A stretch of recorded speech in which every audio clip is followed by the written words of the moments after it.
দৃশ্য ফুটায় তুলেছেন যে কিয়ামত কি, কঠিন সেই মহা দুর্যোগ সৃষ্টিকারী, বিপর্যয় সৃষ্টিকারী, সেটা কি? আল করিয়া, মাল করিয়া, ওমা আদরাকা মাল করিয়া। তুমি কি জানো সে মহা বিপর্যয় সৃষ্টিকারী সে কোন দিন?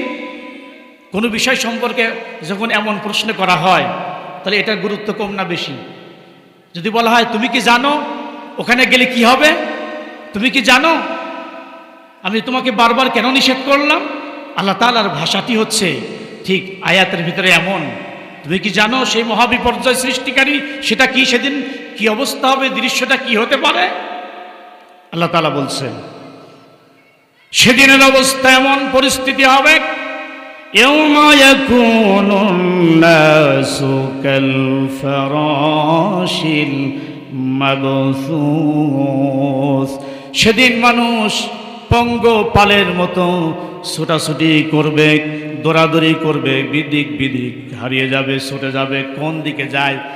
লাইটের উপরে, বাতির উপরে কিছু পোকা পড়ে, দেখবেন লাফালাফি করে।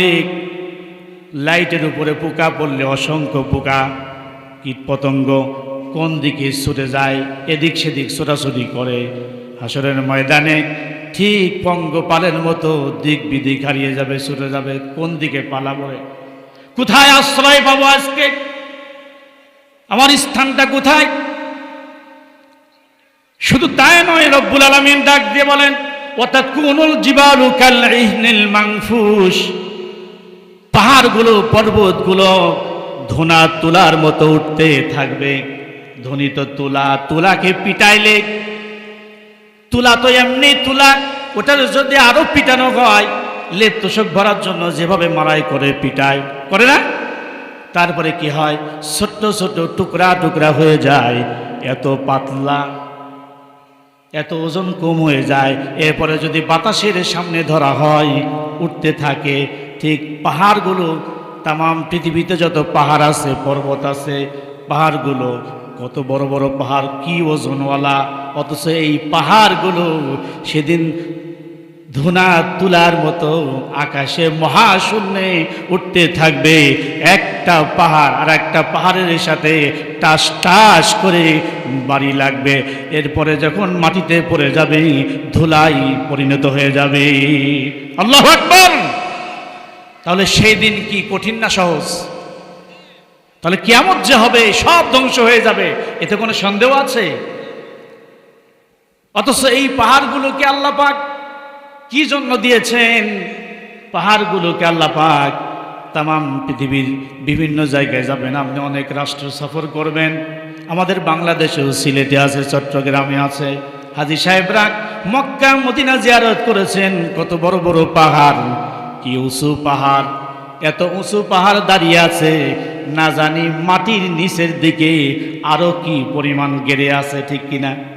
একটা পিলার, বিল্ডিং এর পিলার করার জন্য কি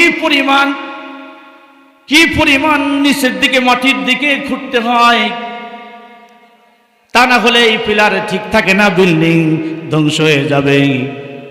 কি পরিমাণ এর পেছনে পরিশ্রম করা লাগে ওইটাকে দাঁড় করানোর জন্য। রব্বুল আলামিন কারোর কাছে কোনো পরামর্শ নিলেন না। এই পাহাড়গুলোকে আল্লাহ পাক এত উঁচু উঁচু পাহাড় কি জন্য দিয়েছেন? এই পাহাড়গুলোকে আল্লাহ পাক এই জমিনে পেরেক মেরে জমিনকে মজবুত করে দুনিয়াবাসীর জন্য, এই মানুষের বসবাসের জন্য, সৃষ্টির বসবাসের সুবিধার জন্য আল্লাহ তাআলা পাহাড়কে পেরেক হিসাবে ব্যবহার করেছেন। সুবহানাল্লাহ বলতে ইচ্ছে করে না? বাড়ি যাই বলবেন সুবহানাল্লাহ।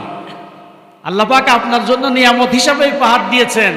পাহাড়গুলো যদি না থাকতো, তার মানে পেরেক মারা না থাকলে ওটা কি হয়ে যায়? দুর্বল হয়ে যায় না? এই পাহাড়গুলো এটা ব্যবহার করা হয়েছে।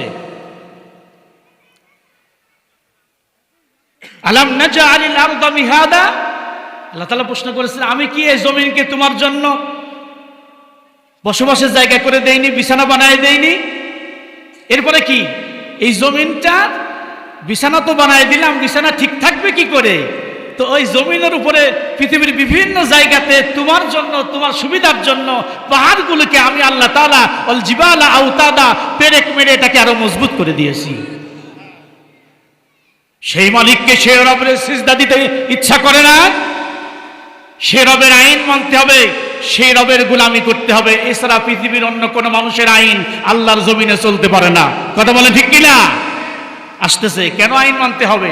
আপনার তো ওজন হবে, আমার আপনার এই মানুষের ওজন হবে। আপনি এই যৌবন বয়সে, যুবক বয়সে মিছিল মিটিং করলেন, সংগ্রাম করলেন, রাজনীতি করলেন, কার পিছনে? আসলে কি কোরআনের সমাজ প্রতিষ্ঠার জন্য আপনি রাজনীতি করেছেন, মিছিল মিটিং করেছেন? আপনার আমলগুলি কি সব ঠিক আছে, নাকি সব ব্যর্থতায় পরিণত হয়েছে? আল্লাহ পাক ডাক দিয়ে বলছেন, এরপরের আয়াত কি? ওয়াতাকুনুল জিবালু কাল ইহনিল মানফুশ ফাআম্মা মান সাকুলাত মাওয়াজিনু। এরপরে আল্লাহ তাআলা বলেন, যার, তাহলে কিয়ামত তো কায়েম হয়ে গেল, সব ধ্বংস হয়ে গেল। বাড়ি ঘরগুলো সূর্য চন্দ্র টাস টাস করে খান খান করে জমিনের উপরে পড়তে থাকবে, কোনো কিছুর অস্তিত্ব থাকবে না।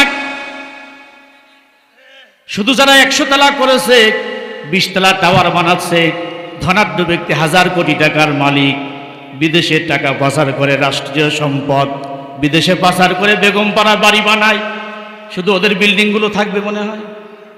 কথা কয় না? তাহলে পাঠাই কেন? তার মানে ওদের অন্তরে কোনো ভয় নাই, জাহান্নামে না যাওয়া পর্যন্ত ওদের লজ্জা হবে না, ওদের ভয় হবে না। ওরা তো বোঝে না, ওরা তো কোরআনকে বিশ্বাস করে না। এই জন্য রব্বুল আলামিন হুঁশিয়ার সাবধান করে দিচ্ছেন, তোমার তো ওজন হবে, কি আমল করছো, টাকা পয়সা কিভাবে কামাই করছো, রাষ্ট্রীয় সম্পদগুলো কিভাবে নষ্ট করছো, তোমার তো ওজন হবে। ফাআম্মা মান সাকুলাত মাওয়াজিনু ফাহুয়া ফি ঈশাতির রাদিয়া। আজার ওজনের পাল্লা, নেকির পাল্লা ভারী হয়ে যাবে, তার ঠিকানা হবে জান্নাত, সন্তুষ্টময় স্থান। আল্লাহ পাক তাকে জান্নাত দান করবে। সুবহানাল্লাহ।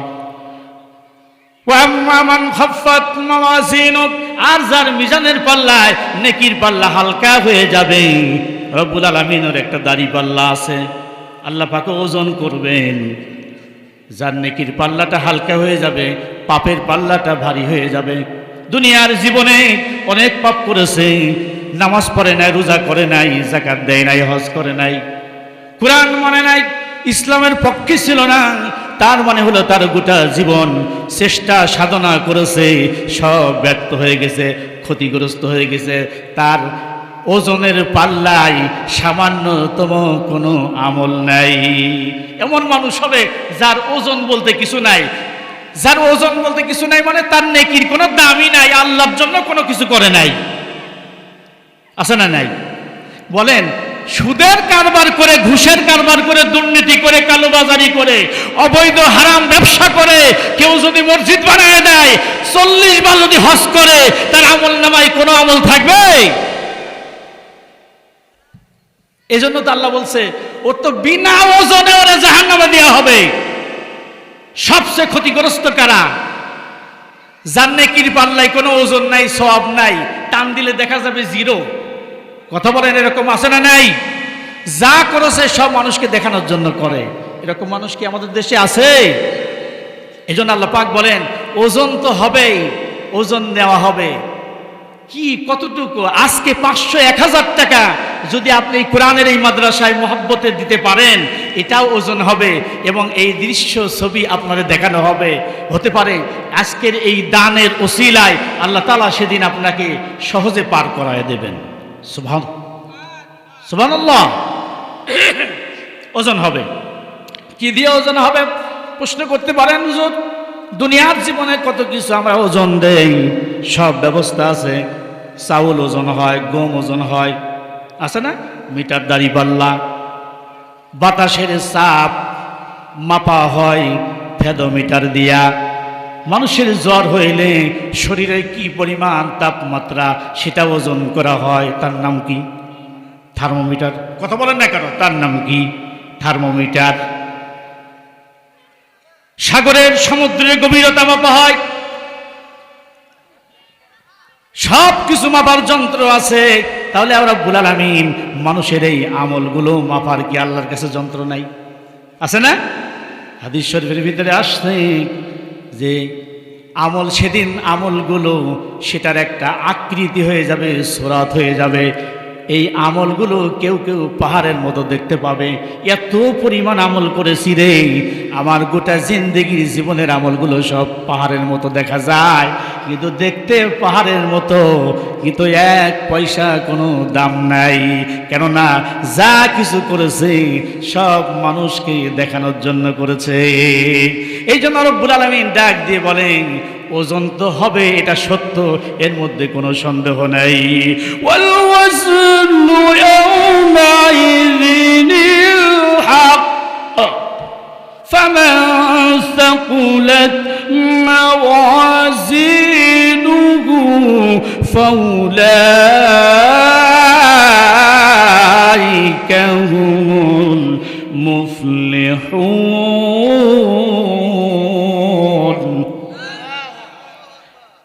ওয়াল ওয়াজনু ইয়াওমাইযিনিল হক, ওজন হবে সত্য, সঠিক।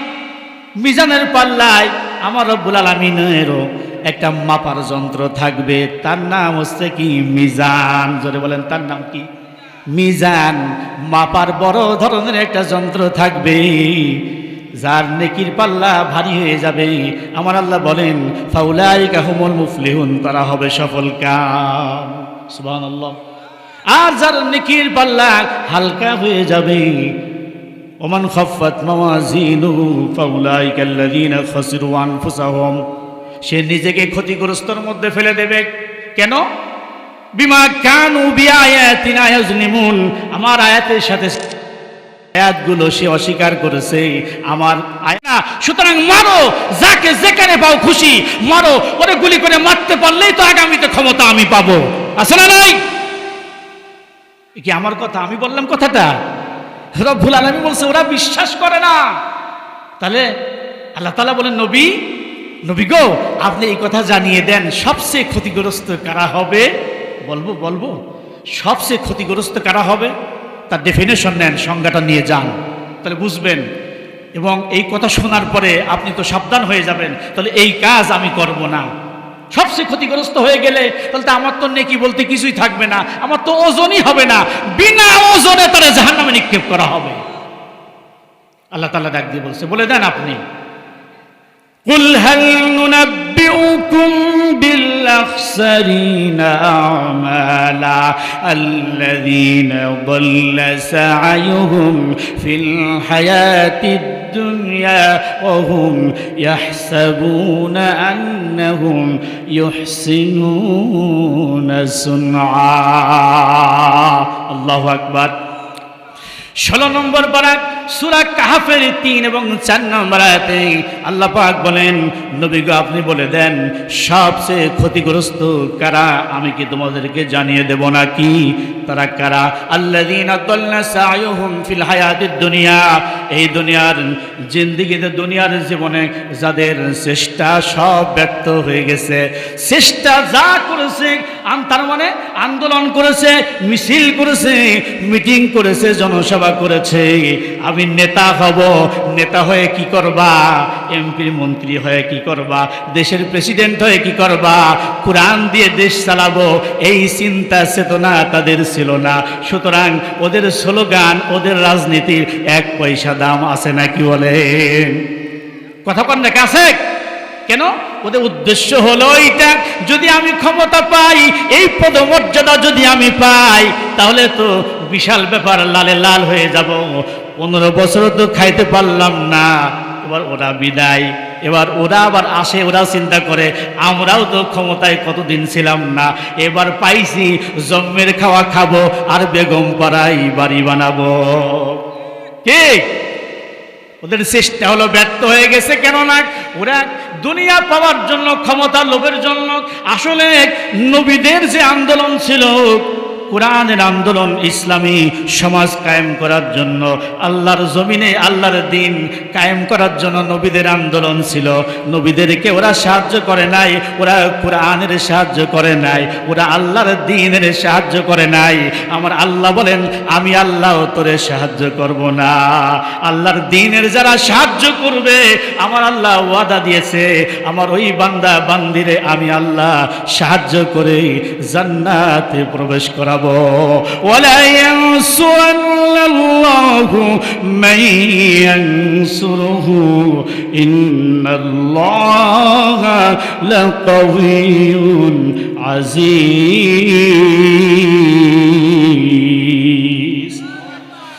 17 নম্বর পারা সূরা হজের 40 নম্বর আয়াত। অবশ্যই যারা আল্লাহকে সাহায্য করবে, আমার আল্লাহ বলেন আমি আল্লাহ অবশ্যই তাদেরকে সাহায্য করব। ওয়ালা ইয়ানসুরান্নাল্লাহ, একটা লাম তাকিদ আর একটা নুন তাকিদ দিয়ে আমার আল্লাহ বলছে অবশ্যই আমার ওই বান্দা বান্দীদেরকে সাহায্য করব যারা আমার দ্বীনের সাহায্য করে, দ্বীন কায়েমের জন্য সারা আন্দোলন করে, রক্ত দেয়, টাকা পয়সা খরচ করে, জীবন দেয়। সাহাবীদের মতো আমি আল্লাহ তাদেরকে সাহায্য করব। তাহলে দ্বীনের সাহায্য করতে আপনারা রাজি আছেন না নাই? রাজি আছেন না নাই? দোয়া তো করে আল্লাহ দেখেন। নারায়ে তাকবীর, নারায়ে তাকবীর। আল কোরআনের আলো, আল হাদিসের আলো, লিল্লাহি তাকবীর। আল কোরআনের আলো ঘরে ঘরে জ্বালো। ঘরে জ্বালায় তো শেষ করে ফেললেন। আজ 53-54 বছর ধরে সংসদে জ্বালান। আগামীর পার্লামেন্ট হবে, আগামীর দেশ হবে কোরআনের দেশ, কোরআনের পার্লামেন্ট। কথা বলে ঠিক কিনা? সেই জন্য আল্লাহর দ্বীনে সাহায্য করতে হবে। খারাপ লাগতেছে আপনাদের? আপনারা তো আমার ওয়াজ তো বেশি শুনতে চান নাই। 30 মিনিট ওয়াজ শুনবেন আর 10 মিনিট কালেকশন করে ওমা আলাইনা ইল্লাল বালাগ। আমাকে কি দরকার আছে? এই কোরআন যার দরকার আছে তারা সময় দেবে, তারা সেভাবে কোরআনকে সম্মান করে ওয়েলকাম জানায়। ইসলাম আপনার কাছে ধর্ণা দেবে না যে আপনাকে জোর করে। এত সহজ জিনিস নাকি? এগুলো সম্মানের বিষয়, মহব্বতের বিষয়। আমি আলোচনার শেষ প্রান্তে চলে এসেছি। যেহেতু দাওয়াতি মেহমান অনেক আছে, আমার নাম তো আর পোস্টারে নাই, তাহলে জোর করে কি ওয়াজ করা যাবে?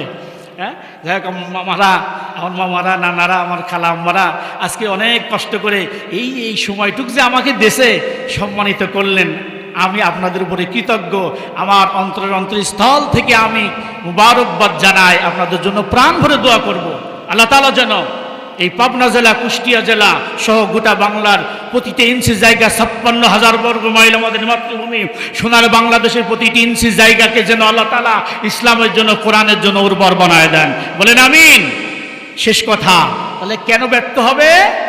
এবং ওই কাজগুলো করে, ওরা আন্দোলন করে, আল্লাহর জন্য এই সংগ্রাম সাধনা চেষ্টা করে না, অথচ ধারণা করে وَيَحْسَبُونَ أَنَّهُمْ يُحْسِنُونَ صُنْعًا। অথচ ওরা ধারণা করে নিয়েছে আমরা ভালো কাজই করতেছি।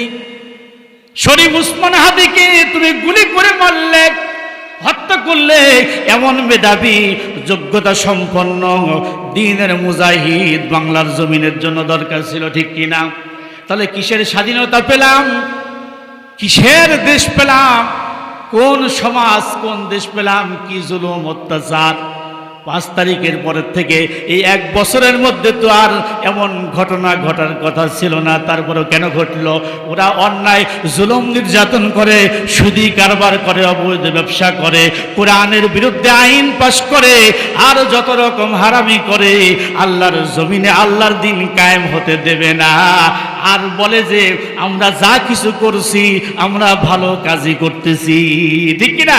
ওয়াহসাবুনা, ওরা ধারণা করে আন্নাহুম ইউহসিনুনা সুনআ। আর এই ধারণা করার কারণটা কি জানেন?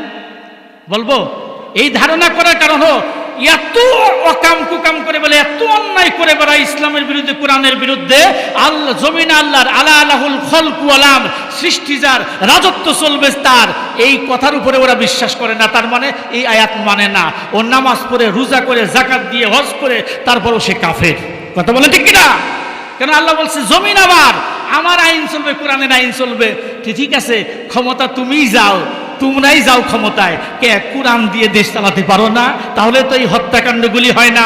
পিলখানায় হত্যা হলো, শাপলা চত্বরে হত্যা হলো, শীর্ষস্থানীয় এদেশের প্রথম শ্রেণীর রাজনীতি, ইসলামের পক্ষে রাজনীতিবিদ আলেমে দ্বীনদেরকে ফাঁসির মঞ্চে ঝুলানো হলো। ইসলাম যদি কায়েম হতো এই কাজগুলি হতো না। কথা বলে ঠিক কিনা? আর আজ শুধুমাত্র ইসলাম না থাকার কারণে, কোরআনের আইন না থাকার কারণে এই অন্যায়গুলি হয়েছে। হাজার হাজার মানুষকে, মুসলমানকে হত্যা করা হয়েছে, আলেমদের চোখের পানি আর রক্ত পড়েছে এই জমিনে, ঠিক কিনা কন? তাহলে এই কাজগুলি মনে হয় ভালোই হয়েছে না? আর কতদিন দেখবেন এই কাজগুলি? কি ভালো? কতদিন দেখবেন? আজ এটা দেখা বন্ধ হবে ওই দিন কোরআন দিয়ে আইন চলবে যেই দিন, ঠিক কিনা কন? আর এটার কারণ কি? এইগুলি করে বেড়ায় আর বলে আমরা ভালোই করতেছি, তাই তো বলে নাকি? এত ভালো কাজ করতেছি কেন? ওরা, আল্লাহ পাক বলেন আমার এই আয়াতকে ওরা অস্বীকার করে, আয়াতের সাথে কুফরি করে। উলাইকাল্লাযীনা কাফারু বিআয়াতি রাব্বিহিম ওয়া লিকাইহি, আর আমার সামনে দাঁড়ানো লাগবে, হিসাব দেওয়া লাগবে, এইটাকে ওরা অবিশ্বাস করে। তাহলে কি ওরা কাফের না? কথা কয় না, কি কাফের না? কোরআনকে যে অমান্য করে, অবিশ্বাস করে, কোরআনের আয়াতের সাথে কুফরি করে, সে কি মুসলমান? সে কি মুসলমান? এই কারণেই তো এই কাজ।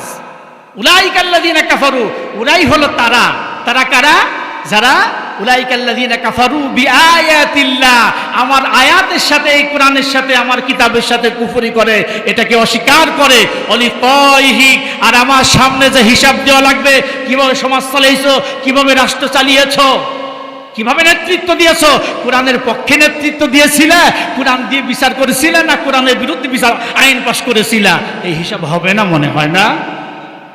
হলেও মনে হয় কুষ্টিয়া আর পাবনা জেলায় হবে না। এই মানুষগুলিকে আল্লাহ মাফ করে দেবে। তাই আল্লাহ কি বলছে? হবে, হবে, তোমার হিসাব হবে, দাঁড়ানো লাগবে। সূরা মুতাফফিফিন পড়ে দেখেন, ইয়াউমা ইয়াকুমুন নাস, ইয়াউমা ইয়াকুমুন নাসু লিরাব্বিল আলামিন। সেদিন তোমার মালিকের সামনে, রবের সামনে তোমাকে দাঁড়ানো লাগবে, বাঁচার কোনো রাস্তা নাই। তুমি এই পৃথিবীর জমিনে, এই পৃথিবীতে জমিনে তোমার পাশে কত মানুষ ছিল, একে অপরের জন্য জীবন পর্যন্ত দিতে রাজি ছিলা, তোমার নেতা কর্মীর জন্য, তোমার সন্তানের জন্য, বন্ধু বান্ধবীর জন্য, অথচ হাসরের ময়দানে আর এই মানুষগুলোকে তুমি বলবা আল্লাহ গো এগুলোকে জাহান্নামে নিক্ষেপ করো, আমি বিনিময় দিলাম, ফিদিয়া দিলাম, ওই সন্তানও দরকার নাই, আমার আব্বা আম্মারও দরকার নাই, ওই নেতা কর্মীরও দরকার নাই, ওরা জাহান্নামে যাক, তবু আমারে বাঁচাইয়া দাও। তাই কি আল্লাহ বাঁচাবে? দেখেন, দুনিয়ার জীবনে ঠিকই কিন্তু জীবন দিয়েছে, হ্যাঁ, একে অপরের জন্য জীবন দিয়েছে, অথচ ওই হাসরের ময়দানে নিজে বাঁচার জন্য এই যে মহাব্বতের মানুষগুলোকে, নিজের সন্তান থেকে শুরু করে, মা বাপ থেকে শুরু করে, এলাকার মানুষ যারা আশ্রয় দিয়েছিল, যার সাথে রাজনীতি করেছে, একসাথে উঠা বসা করেছে, সব মানুষগুলোকে বলবে আল্লাহ বিনিময় হিসাবে, ফিদিয়া হিসাবে আমি ওরে দিয়ে দিলাম, সবাই জাহান্নামে দেন, আল্লাহ তুমি আমারে মাফ করে দাও। আল্লাহ বলবে কাল্লা ইন্নাকা লাওয়াক নাযাআতান লিশ-শাওয়া তাদউ মান আদবারা ওয়া তাওয়াল্লা। আল্লাহু আকবার। না না না, কখনো নয়, তোর কথা অনুযায়ী ওদেরকে জাহান্নামে দেব, তোরে বাঁচায় দেব নাকি? আজ তোর চামড়া খসানো হবে, তোর চামড়া খোলা হবে, আগুন দিয়ে পুড়াইয়া পুড়াইয়া তোর দান করে দিয়েছে। উট বিক্রি করে উটের মালিককে যা দিল, দেওয়ার পরে ৭০ দিরহাম তার কাছে থেকে গেল। একটু জোরে বলেন আল্লাহু আকবার, জোরে বলি সুবহানাল্লাহ। তাহলে দান করলে, আল্লাহর রাস্তায় দিলে, খরচ করলে যে আসে বরকত হয়, এটা হলো তার বাস্তব নমুনা। এই জন্য রব্বুল আলামিন ডাক দিয়ে বলে বান্দারে, হাদিসে কুদসির মধ্যে আল্লাহ পাক বলেন আনফিক ইয়া বনি আদম উনফিক আলাইকা, এ বনি আদম তুমি দান করো, তুমি আমাকে দাও, আমি আল্লাহ তোমাকে দান করব। সুবহানাল্লাহ। রাতে হোক, দিনে হোক, প্রকাশ্যে হোক আর গোপনে হোক, আল্লাযীনা ইউনফিকুনা আমওয়ালাহুম বিল-লাইলি ওয়ান-নাহারি সিররান ওয়া আলানিয়াতান ফালাহুম আজরুহুম ইনদা রাব্বিহিম ওয়ালা খাউফুন আলাইহিম ওয়ালা হুম ইয়াহজানুন। যারা আল্লাহর পথে ব্যয় করে রাতে দিনে গোপনে প্রকাশ্যে আমার আল্লাহ পাক বলেন তাদের কোনো ভয় নাই, তাদের কোনো চিন্তা নাই। তার মানে এই দানের বরকতে আল্লাহ তাআলা তাদেরকে মাফ করে দেবে, আল্লাহ তাআলা তাদেরকে জান্নাত দান করবে। সুবহানাল্লাহ। সাহাবায়ে ইকরাম, টাকা তো দূরের কথা, সম্পদ তো দূরের কথা, মানুষ সবচেয়ে বেশি মহব্বত করে, ভালোবাসে কোন জিনিস? নিজের জীবন। কোন জিনিসকে বেশি ভয় করে, বেশি মূল্যায়ন করে? নিজের জীবন। সাহাবায়ে ইকরাম এমন ছিলেন যে নিজের জীবনটা পর্যন্ত আল্লাহর রাস্তায় কুরবানি করে দিয়েছে। যেহেতু আমার আল্লাহ বলেছে, তুমি যে অবস্থায় থাকো না কেন, তুমি ধনী হও, তুমি গরিব হও, তুমি যুবক হও আর বৃদ্ধ হও, সর্বাবস্থায় আল্লাহর রাস্তায় বেরিয়ে পড়ো। আল্লাহর রাস্তায় বেরিয়ে পড়া মানে জীবনের সব কিছুই নিয়ে কিন্তু বেরিয়ে যায়। انفروا خفافا وثقالا وجاهدوا بأموالكم وأنفسكم في سبيل الله ذلكم خير لكم إن كنتم تعلمون। হযরত তালহা রাদিয়াল্লাহু তাআলা আনহু আল্লাহ রাসূলের সাথে যুবক বয়সে তো কত যুদ্ধ করেছেন, তার শরীরে তার গায়ে তীরের কত আঘাতে ক্ষতবিক্ষত হয়েছে। বুড়া বয়সেও সন্তানদের ডাক দিয়ে বলছে, আমি তো জিহাদের ময়দানে যাব, আমি তো আল্লাহর রাস্তায় বেরিয়ে যাব। সন্তানেরা ডাক দিয়ে বলে, আব্বাজান আপনি তো আল্লাহর নবীর সঙ্গে যুদ্ধ করেছেন, জিহাদ করেছেন, জিহাদে অংশগ্রহণ করেছেন হযরতে আবু বকরের সাথে, হযরতে ওমরের সাথে। এখন বার্ধক্য অবস্থায়, বুড়া অবস্থায় আর এগুলি করার দরকার নাই। হযরতে তালহা রাদিয়াল্লাহু তাআলা আনহু বলেন, সূরা তাওবার প্রথম থেকে শুরু করে নিয়ে সূরা তাওবার 41 নম্বর আয়াত পর্যন্ত যখন আমি তেলাওয়াত করে আসি, এই আয়াত যখনই আমি পড়ি, এই আয়াতই তো আমাকে আর বাড়ি থাকতে দেয় না। আমার আল্লাহ কি বলেছে? ইনফিরু খিফাফাও ওয়া সিকালা। যুবক হও আর বৃদ্ধ হও, যে অবস্থায় থাকো না কেন, আল্লাহর রাস্তায় বেরিয়ে যাও। সেজন্য যুদ্ধের জিহাদের সরঞ্জামাদি যা কিছু আছে সব কিছু দিয়ে আমাকে রেডি করে দাও। কোনো কথা শুনলেন না, সন্তানদের কোনো কথা না শুনে বেরিয়ে গেল। জাহাজে, পানির জাহাজে চড়ে রওনা দেওয়া লাগবে, সমুদ্র পথে, সাগরের পথে, এরপরে মাছ পথে, সাগরের মাছ পথে ওই জাহাজের ভিতরে তার মৃত্যু হয়ে গেল। একদিন নয়, 2 দিন নয়, 9 দিন পর্যন্ত ওই জাহাজের ভিতরে হযরতে তালহা রাদিয়াল্লাহু তাআলা আনহুর লাশ নিয়ে ঘোরাফেরা করেছে। কোথায় দাফন করবে কোনো দ্বীপ খুঁজে পাওয়া যায় নাই, কোনো দ্বীপ খুঁজে পাওয়া যায় না, মাটি পাওয়া যায় না। 9 দিন পরে একটা দ্বীপ খুঁজে পাওয়া গেছে। এই 9 দিন পর্যন্ত হযরতে তালহা রাদিয়াল্লাহু তাআলা আনহুর লাশ বিকৃত হয় নাই, অবিকল ওই রকমই ছিল। জোরে জোরে বলেন সুবহানাল্লাহ। ইমানের দাবি যদি কুরবানি হয়, সে দাবি পূরণে সেথা তৈরি থাকি যেন ও গো দয়াময়, আমার প্রভু দয়াময়। ইমানের পথে অবিচল থেকে আমার মরণ যেন হয়। যারা বলেন না মারহাবা। খারাপ লাগতেছে তো? কথা তো আর সময় নাই, হুজুর আলোচনা করবে, আরও দাওয়াতি মেহমানরা আছে। আমি একটু আপনাদের সাইজ করে একটু পরিবেশ তৈরি করার জন্য, একটু বরকত দোয়া নেওয়ার জন্য শুধু এসেছিলাম। তো সুযোগ তো সব সময় হয় না। কুষ্টিয়াতে বিশ্ববিদ্যালয়ে পড়া দিয়ে 18 বছর, আবার যে এলাকায় ভাঙুরায় চাকরি হলো, এই চাকরি করতে যায় যদি আবার চলে যায় 22 বছর। তারপরে আল্লাহ তাআলা যদি বাঁচায় রাখে তো এলাকার আপনাদের সাথে তো দেখা কমই হবে, ঠিক কিনা? তবে যদি স্মরণ করেন মাঝে মধ্যে এই কোরআনের দাওয়াতে, ইনশাআল্লাহ সারা দেব। আল্লাহ তাআলা তৌফিক দিলে আবার দেখা হবে।